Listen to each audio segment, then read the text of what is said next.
Hello प्यारे students. तो आज हम chapter number 9 mechanical property of solid जो है उसे स्टार्ट करेंगे। वन बाय वन हम चैप्टर को पढ़ेंगे और समझेंगे उसमें क्या क्या दिया है और इस चैप्टर को पढ़ने के बाद हमें क्या आने वाला है, मतलब हम क्या सीखेंगे। ठीक है, तो देखो सबसे पहले मैकेनिकल प्रॉपर्टी ऑफ सॉलिड्स के अंदर हम जानेंगे कि ये सॉलिड्स रिजिड बॉडी क्या है, इलास्टिक बॉडी क्या है, प्लास्टिक बॉडी क्या है, इनके बिहेवियर क्या है, इलास्टिसिटी क्या है, प्लास्टिसिटी क्या है। नेक्स्ट हम बिहेवियर ऑफ सॉलिड्स पढ़ेंगे कि सॉलिड जो है वो किस तरह का इलास्टिक बिहेवियर शो करते हैं। फिर हम स्ट्रेस क्या है, स्ट्रेन क्या है, टाइप ऑफ स्ट्रेस, स्ट्रेन के टाइप क्या है वो पढ़ने वाले हैं। देन हम पढ़ेंगे हुक्स लॉ। हुक्स लॉ क्या कहता है ये जानेंगे स्ट्रेस स्ट्रेन के रिलेशन में। देन हम समझेंगे स्ट्रेस स्ट्रेन कर्व क्या है, elastic moduli, Young's modulus, bulk modulus, modulus of rigidity, ये सारे मॉडुलस के बारे में समझेंगे। इनके बीच में क्या रिलेशन है वो भी हम इसी में कवर करेंगे। देन हम पढ़ेंगे application of elastic behaviour of materials. ठीक है, जो जो इम्पोर्टेंट है वो हम अपने इस NCERT चैप्टर के अंदर करने वाले हैं। तो देखिए फर्स्ट चैप्टर इस बुक का chapter number 9 mechanical property of solid. सबसे पहले मैं बात करूं सॉलिड क्या होता है, तो यहाँ पर जल्दी से बताओ बच्चों सॉलिड क्या है। बचपन से पढ़ते आ रहे हैं सॉलिड के बारे में, ठीक है, तो बताइए सॉलिड क्या है, सॉलिड्स क्या हैं इसके बारे में बताइए। तो सॉलिड जो होते हैं इनके अंदर डेफिनेट शेप होता है, डेफिनेट इनका साइज होगा और इनके अंदर इंटरमॉलिक्यूलर डिस्टेंस, इंटरमॉलिक्यूलर डिस्टेंस जो होगा मिनिमम होगा, डिस्टेंस जो होगा मिनिमम, ठीक है, इंटरमॉलिक्यूलर डिस्टेंस मिनिमम होगा, डेफिनेट शेप होगा, डेफिनेट साइज होगा एंड डेफिनेट वॉल्यूम होगा, तो समझ में आया। सॉलिड्स वो मटेरियल्स होते हैं जिनके अंदर definite shape, definite size, intermolecular जो डिस्टेंस है वो बहुत कम होगा, नेग्लेक्सिबल होगा एंड उनका डेफिनेट वॉल्यूम होगा। तो समझ में आ गया। अब इन्हीं सॉलिड के बारे में ये क्या क्या प्रॉपर्टीज शो कर सकते हैं उन सबको हम देखेंगे इस चैप्टर में और समझेंगे कि ये सॉलिड्स हैं इनकी प्रॉपर्टी को हम पढ़ क्यों रहे हैं। सबसे पहले तो यही समझना ज़रूरी है, क्योंकि अगर हम कोई काम कर रहे हैं तो हमें पता होना चाहिए कि उस वजह से हमें क्या मिलने वाला है या क्या फ़ायदा होने वाला है। तो सबसे पहले हम यही देखेंगे NCERT में इंट्रोडक्शन के तौर पर। इसमें सबसे पहले 2-3 टर्मिनोलॉजी जो है वो समझ लेनी चाहिए। ठीक है, सबसे पहले यहाँ पर बात की गई है रिजिड बॉडी। यहाँ देखो रिजिड बॉडी, तो ये रिजिड बॉडी होती क्या है। तो रिजिड बॉडी ऐसी बॉडी होती है जिनकी जो डेफिनेट शेप एंड साइज तो होगी क्योंकि ये सॉलिड्स हैं, तो यहाँ पर लिखा गया है solid object having definite shape and size. Okay, rigid body का मतलब इन्होंने ये बताया है। ठीक है, ना तो हम इसको क्या करें, सपोज हमारे पास ये एक रॉड है, ठीक है, अब ये सॉलिड है, रिजिड बॉडी है, इसका नाम क्या है रिजिड बॉडी, रिजिड बॉडी। इस रिजिड बॉडी में अगर मैं दो पॉइंट A है एंड देन ये पॉइंट जो है वो B है, अगर मैं इन दोनों के बीच की दूरी 5 सेंटीमीटर जो है फिक्स कर दूं कि इन दोनों के बीच की दूरी जो है 5 सेंटीमीटर है, तो ये फिक्स रहने वाली है, चाहे तुम ये इसे कहीं पर भी ले जाओ। ठीक है, तो ये जो 2 पॉइंट हैं उनके बीच की दूरी जो है फिक्स रहेगी, मतलब कुछ भी करो इनके बीच की दूरी जो है वो बदलेगी नहीं। तो ऐसी बॉडी को हम क्या बोलते हैं रिजिड बॉडी। तो आप बताओ क्या रियल सिचुएशन में क्या कोई भी ऐसी बॉडी हो सकती है जिसे हम उनके बीच का डिस्टेंस है या फिर उनमें कुछ भी डिफॉर्मेशन ना आए। तो ऐसा रियल लाइफ में तो नहीं होता, क्योंकि उसमें कुछ ना कुछ डिफॉर्मेशन जो है वो तो आ ही जाता है। तो असली ज़िंदगी में कोई भी रियल बॉडी एग्जिस्ट नहीं करती, वैसा ही यहाँ पर बताया गया है। This means the solid does not perfectly rigid. जो सॉलिड्स होते हैं वो परफेक्टली रिजिड नहीं होते। आइडियल अगर हम माने तो डायमंड को हम ऐसा मान लेते हैं कि वो एक रिजिड बॉडी होती है। डायमंड को क्या मान लेते हैं को वो एक रिज्ड बॉडी होती है, लेकिन एक्चुअल लाइफ में कोई भी चीज़ रिज्ड बॉडी नहीं है। सॉलिड्स, अभी मैंने आपको बताया था कि जो सॉलिड्स होते हैं उनके अंदर डेफिनेट शेप होता है एंड साइज होता है। देखो, अगर हम किसी की शेप एंड साइज को चेंज करना चाहते हैं तो उस बॉडी पर हम क्या करेंगे, फोर्स को अप्लाई करेंगे। ठीक है, अगर कोई भी बॉडी है, मान लीजिए ये मेरे पास एक ब्लॉक है, इस ब्लॉक की शेप एंड साइज को मैं चेंज करना चाहता हूँ, तो क्या करूँगा, यहाँ पर फोर्स अप्लाई करूँगा। ठीक है, वो फोर्स कैसा फोर्स होगा, एक्सटर्नल फोर्स होगा, क्योंकि इस बॉडी पर बाहर से हम अप्लाई कर रहे हैं, तो ये फोर्स कैसा होगा, एक्सटर्नल फोर्स। तो एक्सटर्नल फोर्स को हम किसी भी बॉडी पर अप्लाई करके हम उसकी शेप में, साइज में जो है चेंज कर सकते हैं। ओके, अब देखिए यहाँ पर हम एक टर्म पढ़ेंगे इलास्टिक बॉडी, और उस प्रॉपर्टी को बोलेंगे इलास्टिसिटी। अब देखो, हमारे पास क्या था कि एक कोई स्प्रिंग थी, इस तरह से स्प्रिंग थी, स्प्रिंग। अब इस स्प्रिंग पर इधर से मैंने क्या किया, फोर्स अप्लाई किया, एक फोर्स अप्लाई किया, स्प्रिंग पर एक फोर्स अप्लाई किया। ये फोर्स कैसा होगा, एक्सटर्नल फोर्स होगा, जिसे हम एफ एक्सटर्नल से रिप्रेजेंट कर दे रहे हैं। तो क्या हुआ, जब भी मैं इस पर फोर्स अप्लाई करूँगा स्प्रिंग पर, तो क्या करेगी, ये स्प्रिंग जो होगी वो स्ट्रेच होगी, इस तरह से स्ट्रेच हो जाएगी। ठीक है, तो ये स्ट्रेच हो जाएगी। लेकिन क्या होगा, जब आप इस फोर्स को, एक्सटर्नल फोर्स जो आपको दिया हुआ है, जो एक्सटर्नल फोर्स है एफ एक्सटर्नल, इसको अगर आप हटा दो तो क्या करेगी, बॉडी अपनी ओरिजिनल शेप एंड साइज को रीगेन कर लेगी। ठीक है, ओरिजिनल शेप एंड साइज को रीगेन कर लिया है इसने, रीगेन। तो ऐसी बॉडी को हम, बॉडी को क्या बोलेंगे, इलास्टिक बॉडी। क्या बोलेंगे, इलास्टिक बॉडी। तो स्प्रिंग आपकी क्या हो जाएगी, एक इलास्टिक बॉडी का एग्जाम्पल बन जाएगी, कि हमने जब इस पर फोर्स अप्लाई किया तो इसने अपनी लेंथ में इंक्रीमेंट हुआ, इसमें इलोंगेशन हुआ। ठीक है, लेकिन जैसे ही हमने इस बॉडी को छोड़ दिया तो ये फिर से अपना शेप एंड साइज जो है वो रीगेन कर लेगी। तो ऐसी बॉडी को हमने क्या बोला, इलास्टिक बॉडी।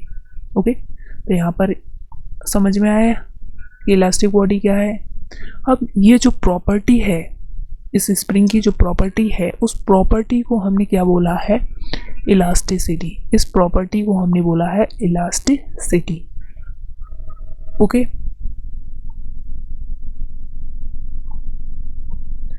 अब देखो दूसरी बात आती है यहाँ पर प्लास्टिक बॉडी की। ये बोल रहा है प्लास्टिक सब्सटेंस या प्लास्टिक बॉडी क्या होते हैं। मान लो मेरे पास ये कोई बॉक्स है, ठीक है, इस तरह से बॉक्स दे रखा है, क्यूब शेप्ड बॉक्स है। अब इस बॉक्स पर मैंने फोर्स अप्लाई किया। फोर्स अप्लाई करने के बाद क्या देखा कि ये जो है कुछ चेंज हो गया, इसकी कुछ पोजीशन इस तरह की हो गई, फ्लैट सा हो गया। इसका मतलब क्या हुआ कि मैंने जब फोर्स इस पर अप्लाई किया, एक्सटर्नल फोर्स, इसे हम जो बाहर से दे रहे हैं वो फोर्स क्या होगा, एक्सटर्नल फोर्स होगा। जब मैंने बाहर से इस पर फोर्स अप्लाई किया तो इसकी जो है शेप में चेंज आ गया, डिफॉर्मेशन, लेकिन ये परमानेंट हो गया, परमानेंट डिफॉर्मेशन हो गया इसके अंदर, परमानेंट चेंजेस आ गए। ओके, तो इसके अंदर डिफॉर्मेशन कैसा हुआ, परमानेंट, परमानेंट डिफॉर्मेशन।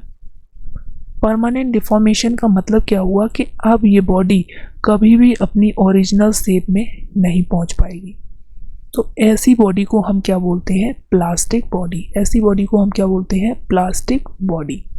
और जो ये प्रॉपर्टी है, उस प्रॉपर्टी को हम प्लास्टिसिटी बोलते हैं। ठीक है, उस प्रॉपर्टी को हम क्या बोलते हैं, प्लास्टिसिटी। तो यहाँ पर दो एग्जांपल दिए हैं, putty and mud are close ideal plastic body माना जाता है, क्योंकि इनमें जो है चेंज हो गया तो कभी भी ये ओरिजिनल शेप एंड साइज में नहीं बदल पाएंगी। और कभी भी ये शेप एंड साइज में अगर नहीं बदल पाएंगी तो ऐसी बॉडी को हम प्लास्टिक बॉडी बोलेंगे। तो देखो अब तक हमने इस पेज पर क्या पढ़ा, अब तक हमने पढ़ा कि जो सॉलिड्स होते हैं वो क्या होते हैं, सॉलिड्स होते हैं उनके अंदर डेफिनेट शेप होता है, डेफिनेट शेप होगा, डेफिनेट साइज होगा, इंटरमॉलिक्यूलर फोर्स ऑफ अट्रैक्शन ज़्यादा होगा, इंटरमॉलिक्यूलर डिस्टेंस जो होगा वो कम होगा, वॉल्यूम भी इनका जो है वो कैसा होगा, जल्दी बताओ, वॉल्यूम भी इनका डेफिनेट होगा। ठीक है, तो यहाँ पर हमने सॉलिड के बारे में समझ लिया। फिर हमने समझा कि रेज्ड बॉडी क्या है, जो रेज्ड बॉडी है वो क्या है। तो रेज्ड बॉडी क्या थी, ऐसी बॉडी जिन बॉडी की डेफिनेट शेप एंड साइज रहे हमेशा, अगर मैं 2 पॉइंट उनके बीच में फिक्स कर दूं तो उनके बीच की डिस्टेंस कभी चेंज ना हो, ऐसी बॉडी क्या कहलाएंगी, रेज्ड बॉडी कहलाएंगी। तो यहाँ पर रेज्ड बॉडी का कॉन्सेप्ट समझ में आ गया। लेकिन रियल लाइफ में कोई भी रेज्ड बॉडी नहीं होती, यहाँ पर एनसीईआरटी में साफ साफ लिखा है not a perfect raised body. लेकिन हम डायमंड को क्या है, एक आइडियल रेज्ड बॉडी मानते हैं, लेकिन एक्चुअल में कोई भी रेज्ड बॉडी नहीं होती है, साफ साफ ये स्टेटमेंट लिखा है। फिर हमने देखा कि जो सॉलिड्स हैं डेफिनेट शेप साइज वॉल्यूम होता है। ठीक है, अगर हम उन सॉलिड्स पर कोई भी एक्सटर्नल फोर्स लगा रहे हैं, ठीक है, एक्सटर्नल फोर्स लगा रहे हैं, उसमें हमने एग्जांपल देखा था कि स्प्रिंग है, स्प्रिंग ली हमने और इस पर एक्सटर्नल फोर्स लगाया, तो फोर्स लगाने में क्या हुआ, उसका एलोंगेशन हुआ, दैट मीन्स वो स्ट्रेच हुई, उसने अपनी शेप को बदला। लेकिन जैसे ही हमने फोर्स को हटा दिया वो अपनी ओरिजिनल शेप एंड साइज में चली गई। तो ऐसी बॉडी को हम क्या बोले, इलास्टिक बॉडी बोले। ठीक है, जिसमें चेंज नहीं हुआ एक्सटर्नल फोर्स हटाने के बाद, ऐसी बॉडी को हमने इलास्टिक बॉडी बोला। और इस प्रॉपर्टी को, ये जो इनके अंदर गुण है, उस गुण को हमने क्या बोला, इलास्टिसिटी। देन हमने प्लास्टिक बॉडी के बारे में बात की और प्लास्टिसिटी के बारे में। तो प्लास्टिक बॉडी वो बॉडी होती हैं जिनमें फोर्स लगाने के बाद परमानेंट डिफॉर्मेशन हो जाए, उनके अंदर क्या हो जाए, परमानेंट डिफॉर्मेशन। ठीक है, परमानेंट डिफॉर्मेशन हो गया तो ऐसी बॉडी को हमने क्या बोला, प्लास्टिक बॉडी बोला। उसके एग्जांपल देखिए, पुट्टी एंड मड जो होते हैं वो आइडियल प्लास्टिक बॉडी होती हैं। अब देखो, अब यहाँ पर ये समझाया गया है कि आपकी जो बॉडी है, प्लास्टिक बॉडी मटेरियल्स जो है, और इस चैप्टर का क्या इम्पोर्टेंस है आपकी लाइफ में, डेली लाइफ में, रियल लाइफ में, ये सारी चीज़ें क्यों पढ़ रहे हैं हम, उस सब के बारे में बताया गया है। तो इसमें बोला गया है कि अगर कोई भी इंजीनियर है, डिज़ाइनर है, बिल्डिंग बनाता है, ठीक है, उन सबको इस बारे में सारी नॉलेज होती है कि कोई भी बॉडी में कितना इलास्टिक गुण है, कितना प्लास्टिसिटी है, या कितनी देर में ये फ्रैक्चर हो जाएगी, कितना लोड झेल सकेगी, ये सारी चीज़ें। तो जो लोग ब्रिज बनाते हैं, ऑटोमोबाइल्स, रोड्स बनाते हैं, रोप वेज बनाते हैं, या फिर एरोप्लेन्स वगैरह में डिज़ाइन करते हैं, तो उनको इस बारे में काफ़ी ज़्यादा नॉलेज होती है। ठीक है, उस पर ही बेस्ड होता है। देन आपने देखा होगा जो रेलवे होता है, रेलवे, उसकी जो पटरियाँ होती हैं उस पर आई शेप की, इस तरह से एक आई शेप की जो होती है वो पड़ी रहती है। ऐसी ही शेप क्यों बनाई जाती है, ये चैप्टर पढ़ने के बाद आपको पता चलेगा। देन हम सोचते हैं कि जो ग्लास होता है, ठीक है, जो ग्लास होता है वो ब्रिटल होता है, बट जो ब्रास होता है वो ब्रिटल नहीं होता। क्यों नहीं होता, इसको भी हम पढ़ेंगे स्ट्रेस स्ट्रेन कर्व में। ठीक है, जानेंगे क्यों ब्रिटल है।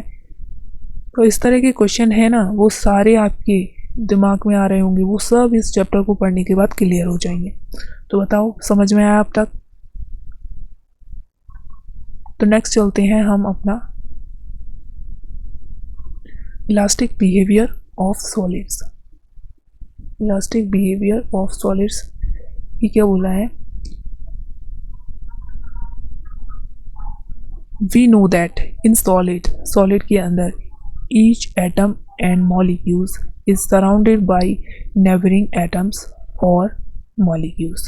देखो सॉलिड के अंदर क्या है, देखो सिचुएशन को ऐसे समझो कि हमारे पास ये सॉलिड है, एक सॉलिड इस तरह से है, ठीक है, इस तरह से रखा है क्योंकि सॉलिड्स के बीच में इंटरमॉलिक्यूलर फोर्स ऑफ अट्रैक्शन तो ज़्यादा होता है, लेकिन इंटरमॉलिक्यूलर डिस्टेंस जो होती है बहुत कम होती है। तो देखो यहाँ पर इस तरह से हमने एक सॉलिड को ड्रॉ कर लिया है। तो ये वाला जो ब्लू कलर का जो आपको दिख रहा है, ये एटम जो होगा या फिर मॉलिक्यूल जो भी है वो क्या होगा, सराउंड होगा डिफरेंट टाइप्स के एटम और मॉलिक्यूल से। देखो ये जो होगा ये अलग मॉलिक्यूल या फिर एटम है, ये अलग एटम और ये अलग एटम। तो ये सराउंड रहेगा अपने नेवियर एटम या मॉलिक्यूल से, इस तरह से, ठीक है, इस तरह से। तो जो ब्लू वाला है उसके चारों तरफ ये ब्लैक वाले जो हैं वो एटम्स क्या है, सराउंड किए हुए हैं। तो यही बताया गया है कि सॉलिड्स के अंदर हर एक एटम और मॉलिक्यूल सराउंड होता है bye it's atom and molecule, और इनके बीच में एक फोर्स ऑफ अट्रैक्शन काम करता है। उस फोर्स ऑफ अट्रैक्शन को हम क्या बोलते हैं, inter molecular force of attraction या फिर inter atomic force of attraction. अगर मॉलिक्यूल्स हैं तो ये बन जाएगा inter molecular force of attraction and stay in equilibrium state. और ये क्या होंगे, आपस में इक्विलिब्रियम में रहेंगे, ठीक है। कोई भी ये नहीं है फोर्स ऑफ अट्रैक्शन ज़्यादा है कम है, कुछ नहीं है, एक समान इंटरमॉलिक्यूलर फोर्स ऑफ अट्रैक्शन से बाउंड रहेंगे। और ये किसको एस्टेब्लिश करेंगे, ये एस्टेब्लिश करेंगे स्टेबल इक्विलिब्रियम पोजीशन को। अब अगर मैं बोलूं कि इस सॉलिड पर आप क्या है फोर्स अप्लाई कीजिए, इधर से मान लीजिए मैंने यहाँ पर फोर्स, एक्सटर्नल फोर्स होगा क्योंकि मैं बाहर से इसे प्रोवाइड करा रहा हूँ। तो यहाँ पर क्या होगा, एक्सटर्नल फोर्स ऑफ अट्रैक्शन होने की वजह से ये बॉडी जो होगी वो डिफॉर्म होगी, अपनी शेप एंड साइज को क्या करेगी, चेंज करेगी। तो इस बॉडी में क्या हो जाएगा, डिफॉर्मेशन, ठीक है, डिफॉर्मेशन हो जाएगा क्योंकि इसके जो एटम्स और मॉलिक्यूल्स, ये वाला एटम ये आपस में डिस्प्लेस्ड हो जाएंगे, एक दूसरे को धक्का मुक्की करेंगे। जैसे कि सिचुएशन, रियल लाइफ में सिचुएशन देखो, मान लीजिए यहाँ आप बस में जा रहे हैं, बस में ट्रैवल कर रहे हैं और काफ़ी ज़्यादा भीड़ है, ठीक है, सबको जाना है कहाँ, गोवा जाना है। अब गोवा जाने के लिए भीड़ लगी है काफ़ी ज़्यादा, ठीक है, बस इतनी भरी हुई है, हौच पौच, इस तरह से लोग आपस में एक दूसरे के ऊपर ऐसे ऐसे भिड़ रहे हैं, ठीक है। अब क्या हुआ, एक और व्यक्ति है जो बहुत ही ज़्यादा क्या कह रहा है कि मुझे तो जाना ही जाना है चाहे कुछ भी हो जाए। वो क्या होता है, एकदम से आके यहाँ पर घुस जाता है, क्या करेगा, धक्का लगेगा, आपस में ये सारे जो एक के ऊपर एक गिरते चले जाएंगे। तो क्या हुआ कि ये जो है अपनी पोजीशन से डिस्प्लेस हो गए। वैसे तो फिट बैठे हुए थे, लेकिन एक व्यक्ति की जगह नहीं थी, फिर भी वो आकर घुसा, मतलब एक्सटर्नल उसने फोर्स लगाया अंदर जाने के लिए। तो क्या हुआ, ये सारे जो हैं अपनी पोजीशन से क्या हुए, डिस्प्लेस हो गए। और डिस्प्लेस होने के बाद इसका इफेक्ट इस पे और इसका इफेक्ट इस पर होता गया। तो क्या हुआ, इनका जो इक्विलिब्रियम था, इक्विलिब्रियम स्टेट, वो डिस्टर्ब हो गई, ठीक है। पहले जो शांति से बैठे हुए थे, अब क्या वो शांति से बैठे हैं, एक के ऊपर एक इस तरह से डिस्प्लेस्ड होते जा रहे हैं। तो उसी तरह से हमारे मॉलिक्यूल्स होते हैं, जो हमारे एटम्स होते हैं, वो भी जब एक्सटर्नल फोर्स लगेगा तो क्या होगा, अपनी पोजीशन से डिस्प्लेस्ड हो जाएंगे और यहाँ पर उनका इक्विलिब्रियम जो स्टेट बनी हुई थी वो डिस्टर्ब हो जाएगी, ठीक है। लेकिन क्या था कि अगर when the deforming force is remove, जब हम डिफॉर्मिंग फोर्स, जो बाहर से एक्सटर्नल फोर्स डिफॉर्मिंग फोर्स लगा रहे थे, उसको रिमूव कर देंगे, तो ये जो है अपनी ओरिजिनल शेप एंड साइज में आना चाहेंगे, लौटना चाहेंगे, ठीक है। जैसे कि हम रियल लाइफ सिचुएशन देख रहे थे, क्या देख रहे थे कि जो कोई एक व्यक्ति था जो अंदर चला गया था, वो अगर बाहर चला जाए, कहते नहीं मैं जा रहा हूँ, तुम लोगों को बहुत दिक्कत हो रही है, तो वो चला जाएगा। अगर वो चला गया तो पहले की तरह फिर ये व्यक्ति उसी तरह से बैठना चाहेंगे, ठीक है, उसी पोजीशन में आना चाहेंगे लौट के जैसे पहले बैठे हुए थे। तो उसी तरह से हमारे जो सॉलिड्स के बीच में एटम्स होते हैं, मॉलिक्यूल्स होते हैं, वो क्या करेंगे, जब डिफॉर्मिंग फोर्स हट जाएगा, ये जो डिफॉर्मिंग फोर्स लगा हुआ था इसको अगर हमने हटा दिया तो हटाने के बाद क्या होगा कि ये फिर से अपनी ओरिजिनल शेप एंड साइज में कम बैक करना चाहेंगे। ठीक है, तो यहाँ पर बोला है deforming force is remove the inter atomic force tends to drive them back to their original shape. जो इनके बीच में इंटर एटॉमिक या इंटर मॉलिक्यूलर फोर्स लग रहा था वो इसको वापस उसी शेप या साइज में चेंज करना की कोशिश करेगा। ठीक है, तो यहाँ पर रियल लाइफ सिचुएशन से समझ में आ गया कि कोई भी अगर एक्सटर्नल फोर्स उस बॉडी पर लग रहा है तो वो क्या होगी, डिस्प्लेस होगी अपनी इक्विलिब्रियम से, और जब डिस्प्लेस हो जाएगी, ठीक है, उसके बाद अगर हमने ये फोर्स जो था वो हटा लिया तो उसके बाद वो दोबारा अपनी ओरिजिनल शेप एंड साइज में जो है बैक होना चाहेगी। ओके, तो यहाँ पर एक मैंने जैसे बस का एग्जांपल दिया, यहाँ पर इन्होंने स्प्रिंग मॉडल का एग्जांपल दे दिया है इलास्टिक बिहेवियर ऑफ सॉलिड को दिखाने के लिए।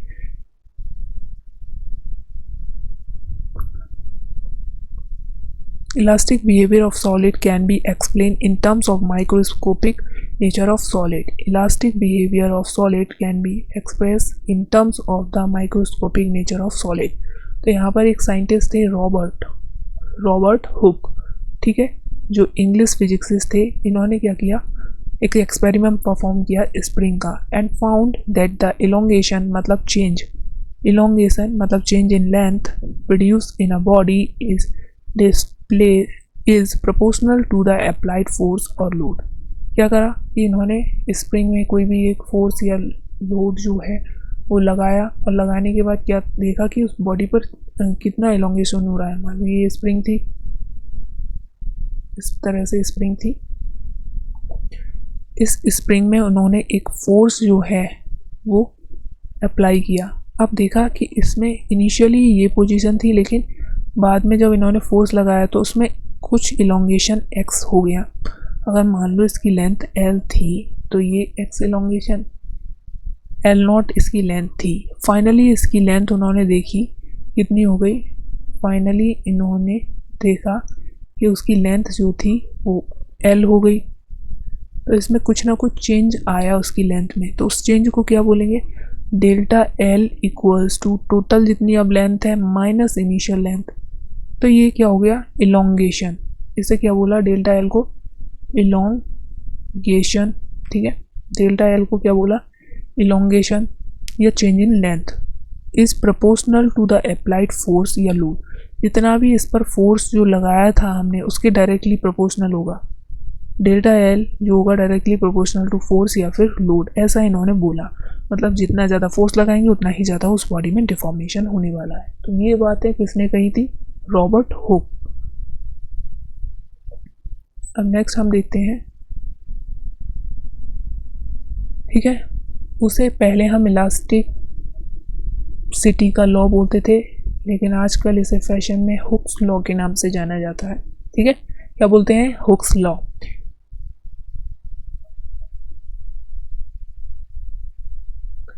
नेक्स्ट अब हमारा आता है स्ट्रेस स्ट्रेन। स्ट्रेस क्या है, देन स्ट्रेन क्या है, इन दोनों के बारे में। तो स्ट्रेस क्या होता है, force applied on a body such to maintain manner that the body is still in static equilibrium में रहे किसी बॉडी पर। तो स्ट्रेस बेसिकली क्या है, restoring force per unit area is known as stress. तो ये क्या होता है, रीस्टोरिंग फोर्स है, उस बॉडी की ओरिजिनल शेप एंड साइज में चेंज करवाने में मदद करेगा कि हाँ तुम अपनी ओरिजिनल शेप एंड साइज में दोबारा से वापस आ जाओ। तो उसके लिए स्ट्रेस काम करेगा। ये क्या होता है, restoring force per unit area. अब यहाँ पर ये बात जो है वो इम्पोर्टेंट है। यहाँ पर फोर्स जो है, जो ये फोर्स है, force is the force applied normal to the cross section and A is the area of cross section of the body। तो यहाँ पर जो फोर्स होना चाहिए नॉर्मल होना चाहिए क्रॉस सेक्शन एरिया के, जो एरिया है उसके नॉर्मल हमें फोर्स अप्लाई करना है। ओके, तो हम फॉर्मूला देखते हैं। कोई सा भी स्ट्रेस हो, स्ट्रेस होता है फोर्स अपॉन एरिया। जो भी फोर्स है रीस्टोरिंग फोर्स एफ री स्टोरिंग डिवाइडेड बाई एरिया। ठीक है, जो भी रीस्टोरिंग फोर्स है डिवाइडेड बाई एरिया कर देंगे तो हमें यहाँ का स्ट्रेस मिल जाएगा।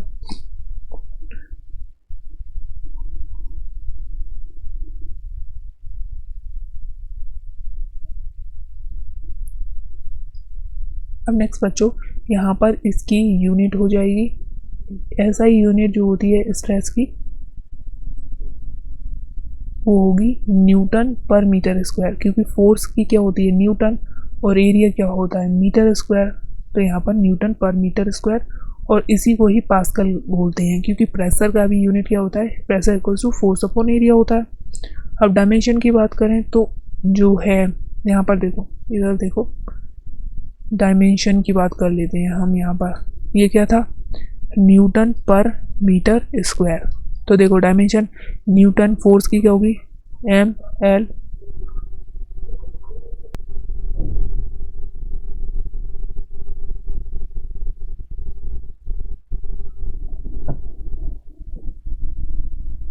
ठीक है, तो यहाँ पर हमारा क्या था ये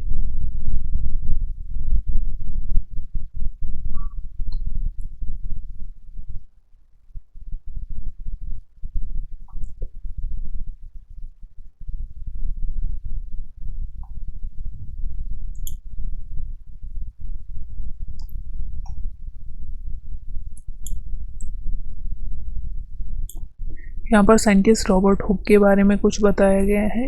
रॉबर्ट हुक